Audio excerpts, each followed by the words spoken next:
What is up, everyone? Today I have a bunch of maybe little smaller pieces of news for you guys today, but either way, they're still exciting and I want to share them with you guys. So without any further ado, let's jump straight into the news. First piece of news that we have is the brand new Beat Saber song packs coming out, or at least from two artists. Looks like we're looking at new tracks coming from Kendrick Lamar and LMFAO. In a public post on his Facebook page, Mark Zuckerberg posted a video playing a previously released Beat Saber track and confirmed that new Beat Saber music is dropping this Thursday. The official Oculus Twitter account just posted the video below teasing the Interspace mixtape for the VR hit with the date May 27th shown at the end. As the vinyl cover starts bouncing, there's a tease of Kendrick Lamar's DNA, and right at the end you can also hear the lyrics to LMFAO's party rock anthem. So we're looking at two pretty good songs here. I'm pretty excited for it. I'm pretty excited to see what they bring in. They've been bringing in quite a lot of music packs recently,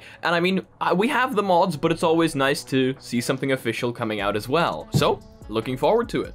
Longtime viewers of the channel will know that I enjoy it quite a bit when games that don't officially have VR support get VR support, whether it's through official means or through a mod, which is why I am excited to say Risk of the Rain 2 has come out with a full virtual reality mod, and I mean full, motion controllers and everything. It's not like one of those VR mods where your hotbar is just kind of like at the bottom and it kind of moves around with your head, not kind of just like 3 DoF. This is full 6 DoF, motion controller support, complete with aiming where you actually aim. It's really, really cool, and I really enjoy having these come out like that. Risk of the Rain 2 is a roguelike survival game originally developed by Hoppo Games and published by Borderlands developer Gearbox. In the standard game, you team up with friends and fight off swarms of enemies you encounter on a hostile alien planet. The game features a range of different items and characters that make each playthrough feel different.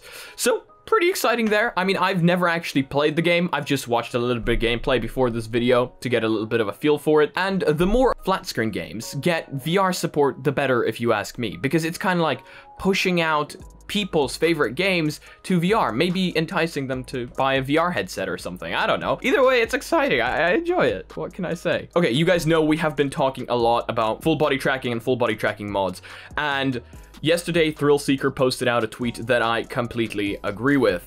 And I think, and I wanted to comment this underneath that tweet, I think we need to change that. I think it's about time we change that, because I have had very little to no interaction with full body tracking. Yeah, I know. And that is simply because I am here looking for a cheaper solution. I have the Xbox Kinect, and that's about as closest as I've gotten. It's pretty bad, but even that was immersion level like 3000 over whatever. It was amazing, okay? It was absolutely amazing. So I absolutely think we need to get full body tracking out to the masses. And this year, again, I've said this before, seems to be that year. We've got Tundra Trackers, we've got Stonks, we've got all these companies coming out with full body tracking solutions using nothing but cameras.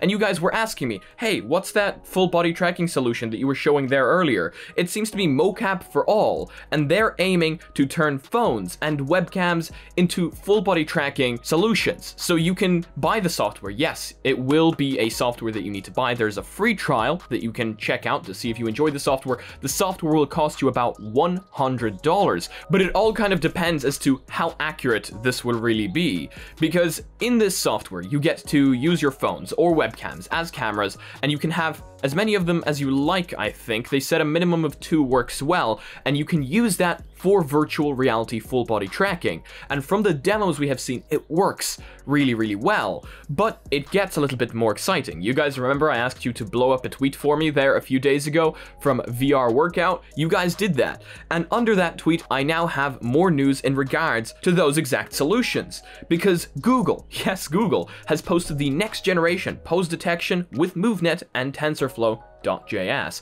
and I have no clue what this means. All I know is that I asked people on the Discord to try it out, and it works. It works.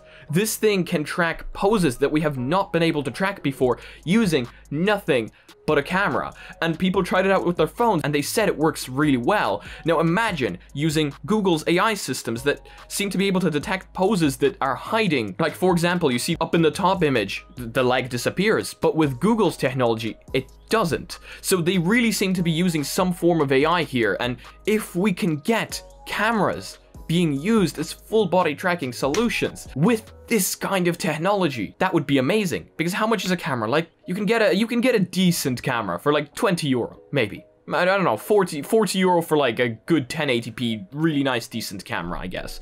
Probably even cheaper.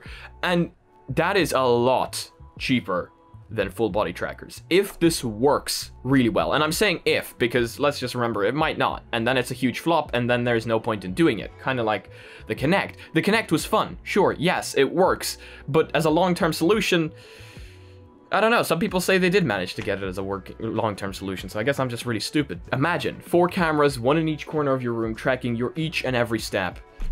I think that sounds pretty fun. It's gonna be quite interesting. I can't wait to see it. Hey, melee combat in Half-Life Alyx. It seems that melee combat was supposed to be introduced to Half-Life Alyx, but they just ran out of time. And I mean, I think there's mods for Half-Life Alyx. Last time I remember, people were like, hey, check out some mods. This is pretty cool. This is pretty cool. Yeah, this is pretty cool. I haven't been able to check out those mods that much, to be honest with you. But yeah, it seems melee combat was just the next thing that just made sense for Half-Life Alyx. And I mean, yeah, that does really make sense. All you can use right now is a gun, or I mean, yeah, I guess you can use a chair if you want to, but like, it's not really effective.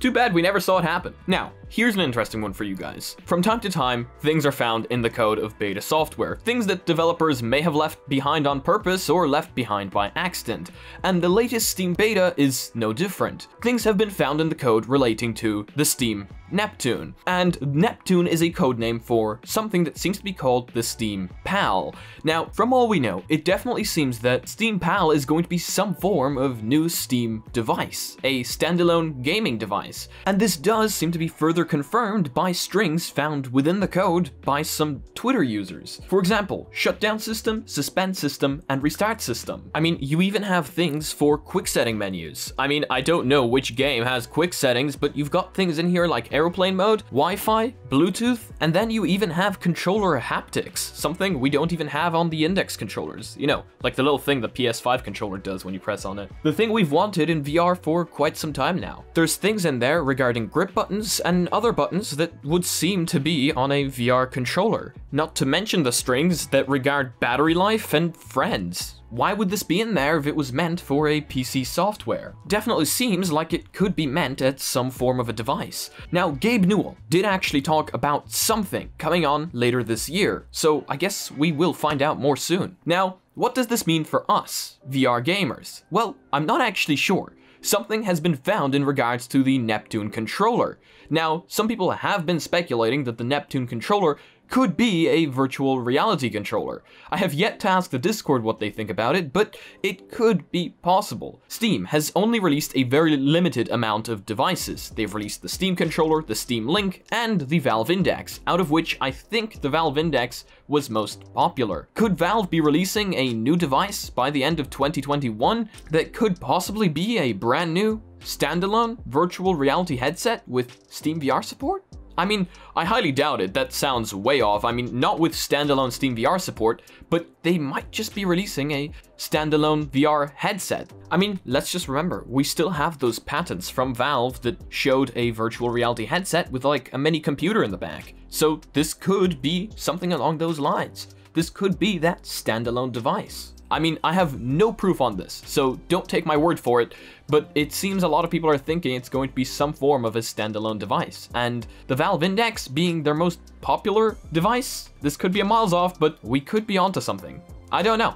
It is all just entirely speculation. Now this one, I don't know. This one kind of upset me, but not really, because everyone has their own opinions and I don't mind. But Take-Two, CEO Strauss Zelnick still doesn't like VR very much, and I'm sorry if I mispronounced your name. During an earnings call this week, as reported by GamesBeat, Zelnick noted that VR didn't get the industry too far. The CEO, who runs the company that owns both Rockstar Games and 2K, was speaking in relation to avoiding industry buzzwords. I'm always allergic to buzzwords, he says on the call. The buzzwords of VR did not get the industry too far, and AR hasn't improved matters either. 3D hasn't done much for us. What moves the dial in our business is amazing creativity, great characters, great stories, great graphics, great gameplay, the ability to enjoy those experiences with other people around the world. That's what really matters. The first time Zelnick dismissed VR was back in 2017, where he said that he was more hopeful for AR than he was for VR.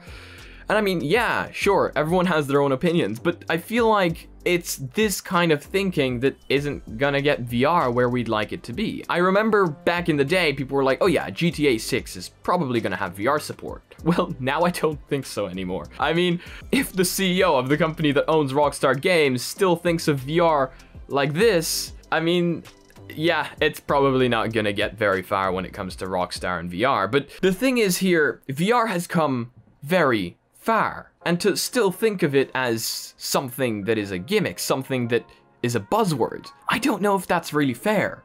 Games like Half-Life Alyx have completely changed the way people look at virtual reality.